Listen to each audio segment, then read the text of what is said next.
हुआ, पढ़ने नहीं देंगे, संपत्ति नहीं रख सकते हो, बिजनेस। बिहार के हैं। रामविलास पासवान कहाँ के बिल्कुल हैं? बिहार के हैं। जननायक कर्पूरी ठाकुर कहाँ बिहार के के हैं? हैं सर। जगदेव बाबू कहाँ के हैं? सब बिहार के हैं। तथागत बुद्ध कहाँ से थे? बिहार के हैं। सम्राट अशोक कहाँ से थे? बिहार के हैं। आप कह रहे बिहार के लोग पढ़े लिखे नहीं है? सर बिहार, सुन तो लीजिए भाई, बिल्कुल सोशल जस्टिस की धरती है ये। जातिवादियों को इस देश बिहार ने 35 साल से बाहर कर रखा सर। है। एक बात बोल रहे हैं सर, तोड़ने वाली रामविलास जी का 12 जनपद से सामान फेंकवाने वाली यही बीना देवी हैं, यही पाला बदले। आज जिनसे आपको मिलवाने जा रहा हूँ, ये किसी पर्चे के मोहताज नहीं, लेकिन मैं सबसे पहले इनसे इनका परिचय जान लेता हूँ।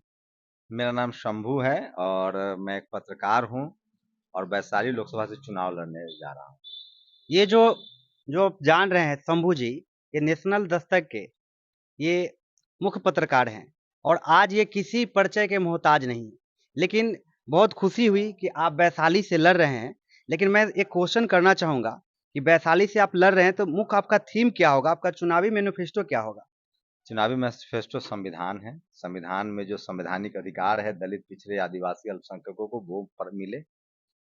और पिछले 75 साल से रिप्रेजेंटेशन नहीं है वैशाली में। वैशाली में सिर्फ रोटी जल गया है। 75 साल से एक भी पिछड़ा, दलित या अल्पसंख्यक अब तक संसद नहीं पहुंचा है। इसको आप कैसे इसको सुधार कीजिएगा इसमें? रिप्रेजेंटेशन का सवाल है ना। अभी जाति जनगणना हुआ है बिहार में, जी 90% लोग, 100 में 90 आदमी दलित, पिछड़ा, अल्पसंख्यक है या आदिवासी है। आप सोचिए वैशाली जो लोकतंत्र की जननी है, जहाँ से लोकतंत्र की शुरुआत हुई, भगवान महावीर की धरती, भगवान बुद्ध ने सबसे ज्यादा वहां निवास किया है, सम्राट अशोक की धरती, वहां से जो 90% वाले लोग हैं दलित, पिछड़े, अल्पसंख्यक, वो आज तक संसद ही नहीं गए हैं। तो ये कितनी बड़ी बदकिस्मती की बात है। सम्राट अशोक की धरती से, भगवान बुद्ध की धरती से उनका मूल निवासी आज तक संसद नहीं गया। तो हम वही रिप्रेजेंटेशन की लड़ाई लड़ रहे हैं। सर, हमें ये बताइए ये संसद कैसे जाएंगे? इसमें सबसे बड़ा चूक हो क्या रहा है? ये अपने अधिकार को नहीं समझ पा रहे, इसमें कौन जिम्मेवार है सर? हम लोग देखिए, हम लोग को ये तो लंबी बात हो जाएगी। 2007 से हम लोग को जाति के नाम पर तोड़ा गया। जी जाति के नाम पर हम लोग अलग अलग बटे रहे। जाति में हमको बांट दिया गया। कोई शूद्र है, कोई अछूत है, कोई कुर्मी है, कोई कोयरी है, कोई कुशवाहा है। सबके साथ वही व्यवस्था हुआ, पढ़ने नहीं देंगे, संपत्ति नहीं रख सकते हो, बिजनेस नहीं कर सकते हो। अब जब बाबा साहब का संविधान आया, तब हम लोग SC, ST, OBC, जनरल अल्पसंख्यक हुए। जातियों को उन्होंने एक जगह किया। BP मंडल ने जातियों को खत्म किया। तो आज कुर्मी, कोयरी, कुशवाहा, यादव बने रहिएगा, तब फिर आप संसद नहीं जा पाइएगा। आज आपको बहुजन बनना होगा। SC, ST, OBC को एकजुट होना पड़ेगा, अल्पसंख्यकों को एकजुट होना पड़ेगा। और 10% लोग जो 90% जगह पर कब्जा जमाए हुए हैं, चाहे संसद हो, चाहे नौकरी हो, चाहे कोर्ट कचहरी हो, चाहे मीडिया में हो। मीडिया में तो एको गो ना है, सब वही लोग हैं। 10% जो बिहार में जो जाति जनगणना हुआ है, 10% जो जनरल वाले लोग हैं, उन्हीं का मीडिया, उन्हीं का कोर्ट कचहरी, उन्हीं का पुलिस थाना। अब सोचिए राकेश पासवान की हत्या हो गई, उन्हीं के परिवार से किसी को टिकट दे देते। आप आज FIR नहीं लिखा सकते हैं। तो इस देश में जो भी मिला है SC, ST, OBC को, बहुजनों को, वो संविधान की वजह से मिला है। संविधान लागू होने के बाद तो अब लोकतंत्र चूंकि हर ताले की चाबी है, सत्ता हर ताले की चाबी है। अगर संसद जाएंगे 90% SC, ST, OBC बहुजन, तब उनका बिजनेसमैन बन पाएगा, तब वो ठेकेदार बन पाएंगे। जे जात का संसद रहेगा वही जात के ठेकेदार होगा। तो ये वैशाली के लोग समझ गए हैं अब। सर, आप जानते हैं जिनसे आपके सामने जो प्रत्याशी हैं, जिनसे आपको कौन है? आपको मुन्ना शुक्ला वैशाली से लड़ रहे हैं सर, तो बीना देवी ये बहुत बड़े प्रत्याशी हैं। और मतलब आप जो बहुत बड़े प्रत्याशी, मतलब कैसे में बड़े हैं? धन में, बाहुबली में, हाँ। और आप बाहुबल में भी हम वोट आपसे में आगे, बड़े लेकिन हैं। वोट में बड़े हैं। लेकिन सर आप कैसे समझाइएगा अपने जनता को, जो आप परसेंटेज की बात कर रहे हैं 75%, इन लोगों से वो तो पढ़े लिखे ही नहीं, वो तो खुद अपना अधिकार को नहीं समझ रहे, उनको नहीं, आपको नहीं, समझाना है। नहीं, ये आप कह रहे हैं ना। आप जाके लोगों से मिलिए ना।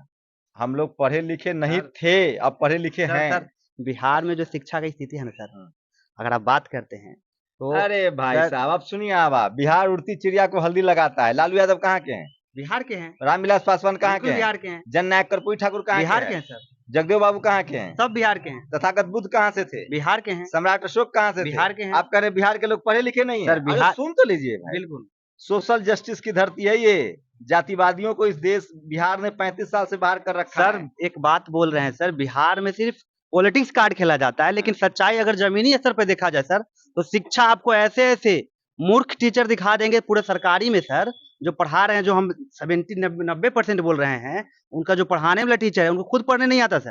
अब तो ऐसे देखिए, लोग को हम तो आप शिक्षित करने जा दूसरी रहे हैं बात कर रहे हैं, आप चुनाव से आ गए टीचर पर, अब कल नाले की बात करने लगेगा। आप एक मुद्दे पर रहिए सर। पत्रकार एक साहब। ही मुद्दे पे है आप सर। चुनाव पर बात कर रहे हैं कि टीचर पर पहले बात कर नहीं रहे हैं? सर, हम कह रहे हैं कि वो जो आपके जो जनता है, आप हमसे चुनाव पर बात कर रहे हैं, जब चुनाव हम पे चुनाव जीत के आएंगे तब टीचर वाला मामला देखेंगे। अभी चुनाव पर बात कीजिए, हम भी पत्रकार हैं इसलिए कह रहे हैं। आप एक मुद्दे पर रहिए, या तो वैशाली पर बात कीजिए। मुन्ना शुक्ला और बीना देवी पैसा से बड़े हो सकते हैं, धनबल से बड़े हो सकते हैं, वोट से नहीं। वोट बहुजनों का है, 90% वोट हमारा है, और बहुजन समाज बहुत जागरूक है। 75 साल का इस बार रिकॉर्ड टूटेगा, सूखा खत्म होगा। अब दलित, आदिवासी, पिछड़े, अल्पसंख्यक वोट नहीं देगा भाई। बिहार तो सोशल जस्टिस की धरती। आप मुझे लगता है आपको समाज विज्ञान पढ़ना चाहिए। बिहार में तो रामविलास पासवान जी कौन धन्ना सेठ के यहाँ पैदा हुए थे, इसी के गरीब यहाँ घर नहीं के हुए थे। थे। राजनीति में उनके रसूख है ना, लालू जी, नीतीश कुमार। ये सोशल जस्टिस की धरती है। बिहार में जातिवाद के खिलाफ लड़ाई है, जातिवाद के खिलाफ लड़ाई है, जातिवाद है नहीं। यहाँ का बहुजन एकजुट होकर वोट करता है। तो वैशाली में इस बार बहुजन जीतेगा, आप गांठ बांध लीजिए। उनके पास धनबल है, पैसा। धनबल और पैसा से होता चुनाव जीता तो मोदी के बदले अंबानी अडानी होता। हमें बहुजन समाज का एक एक आदमी जानता है। न भरोसा तो इन लोगों से पूछ लीजिए। जानते तो हैं सर, लेकिन वैशाली में आपको उनको टक्कर देना, अब ये क्योंकि आप अभी तक आजादी के बाद ऐसा पहला मौका होगा कि आप उनके खिलाफ लड़ अरे रहे हैं। 2000 साल तक हम लोग को गुलाम बना के रखा था मनुस्मृति ने। बाबा साहब ने आजाद संविधान लिख दिया ना। बिल्कुल सर। तो 75 साल की, इस बार कह तो रहे 75 साल की गुलामी खत्म होगी, आप मान ही नहीं रहे हैं। हम कह रहे खत्म होगी, आप लिख लीजिए, 4 तारीख को मिलिएगा हमसे। इस बार बहुजन समाज वोट करेगा बहुजनों को। इस बार रिप्रेजेंटेशन की लड़ाई है। वहां कोई बैकवर्ड, दलित, पिछड़ा, ये सब एकजुट है। वो उनको वोट नहीं देगा जो 50 करोड़ 100 करोड़ में टिकट ला रहे हैं। जो 100 करोड़ में टिकट लेके आएगा वो तो 200 करोड़ कमाएगा ना। आप सर किसी पार्टी से आ रहे हैं कि निर्दलीय आ रहे हैं सर? ये सब 29 तारीख को पता हो जाएगा। 29 के नोटिफिकेशन है, 6 तारीख तक नामांकन है। हम बहुजन समाज के दम पर आ रहे हैं। यानी आप किसी पार्टी से नहीं आ रहे सर? मैंने कहा ना, बहुजन 29 तारीख को पता, सब बहुजन समाज के दम पर आ रहे हैं। मुन्ना शुक्ला के तरह जातिवादी नहीं है। याद है उन्होंने क्या बोला है? जी बिल्कुल। जेल में होना चाहिए इस आदमी को। ये जाति सूचक शब्द है, SC/ST एक्ट में आदमी जेल जाना चाहिए था। FIR तो हो चुका है, लेकिन अभी तक नहीं गए। लेकिन उनकी तो जब हम लोग बनेंगे सांसद तो जेल जाएंगे। ऐसे लोग समाज के लिए खतरनाक है, जिनके दिमाग में आज भी मनुस्मृति है, जो जाति के नाम पर अपने आप को ऊंचा कहता है और दूसरे को नीचा कहता है। ये सब आदमी जेल जाना चाहिए, संसद नहीं। इसीलिए आए हैं। आप आए हैं सर, तो यहाँ पे तो देख ही रहे हैं, राकेश पासवान जी का स्थिति आप देख रहे हैं। राकेश पासवान जी के परिवार से टिकट मिलना चाहिए था वैशाली से, उनकी पत्नी को मिलना चाहिए था। वही तो लड़ाई है भाई। हम इसलिए लड़ने आए हैं कि इस देश का 50 करोड़ बहुजन मुझे जानता है, बिहार के 5 करोड़ लोग जानते हैं। हमको देश भर के लोग चंदा दे रहे हैं ताकि इन बाहुबलियों और धनबलियों से लड़ा जा सके। आज जो एक रामविलास जी एक स्लोगन दिए थे कि मैं उस घर में दीपक जलाने चला हूं जहां सदियों से अंधेरा है, आज जो दूसरों को प्रकाशवान करने वाले राकेश पासवान, उनका घर खुद अंधेरा है सर। तो गलती अगर हमारे गार्जियन से गलती होगी तो उस गलती को सुधारेगी ना वैशाली की जनता।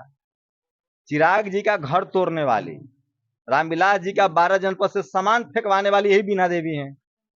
यही पाला बदले, यही परिवार तोड़े, भाई भाई को लड़वाएं, पशुपति जी और चिराग जी से लड़ाएं, प्रिंस को लड़वा दिए। रामविलास जी थे तो रामचंद्र पासवान, रामविलास पासवान और पशुपति पारस में कभी लड़ाई हुई थी? हुई थी? तो कौन घर तोड़वाया? तो इस बार घर तोड़वाने वाली भी उन्हीं के पैसा से लोजपा चुनाव लड़ेगी, लेकिन वैशाली में उनका जमानत जब्त होगा। बहुत समाज जग गया है। आपको लगता है ना समाज बहुत जग गया। सबको पता है कि रामविलास जी का घर किसने तोड़ा है। सबको पता है कि जातिवादी लोग कौन है और कौन 75 साल से वैशाली को गुलाम बनाए हुए है। यही तो आजादी की लड़ाई है। आज जो वैशाली में है, एक बहुत बड़े एक बदलाव की ओर वैशाली निकल चली है, क्योंकि आप देख रहे हैं कि वैशाली में आज तक 75 साल तक ऐसा कोई भी कैंडिडेट नहीं हुआ जो वैशाली को न्याय दिला सके। लेकिन हम लोग, हमारे सामने नेशनल दस्तक के जो वरिष्ठ पत्रकार हैं शंभू जी, जो देखना होगा ये वैशाली से किस तरह उनको चुनाव में कांटे का टक्कर देते हैं, क्योंकि वो जनबल हर चीज से आगे हैं और ये निकले हैं, सिर्फ इनका एक ही क्षमता है, वो इनका समाज है। धन बल से आगे नहीं है, बाहुबल से आगे नहीं, जन बल से आगे, एकदम सही बोले। जनता जो युवा है वो सब हमको जानते हैं, जो आज मोबाइल ने क्रांति किया है।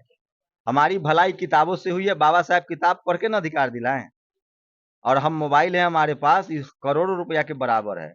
बहुजन समाज के युवाओं से पूछ लीजिए, सब हमको जानते हैं, और मैं इसी जिले का हूँ, वैशाली का ही रहने वाला हूँ। और इस बार वैशाली में बहुजन, न धनबल न बाहुबल, बहुजन जातिवादियों की हार होगी। जिनके जुबान पर जाति है ना, जो अपने आप को ऊंचा और बाकी को नीच समझते हैं, उनकी जमानत जब्त होगी। आप लिख लीजिए, जनता मन बना चुकी है, हम ऐसी नहीं आए हैं, हम जनता का नब्ज जानते हैं।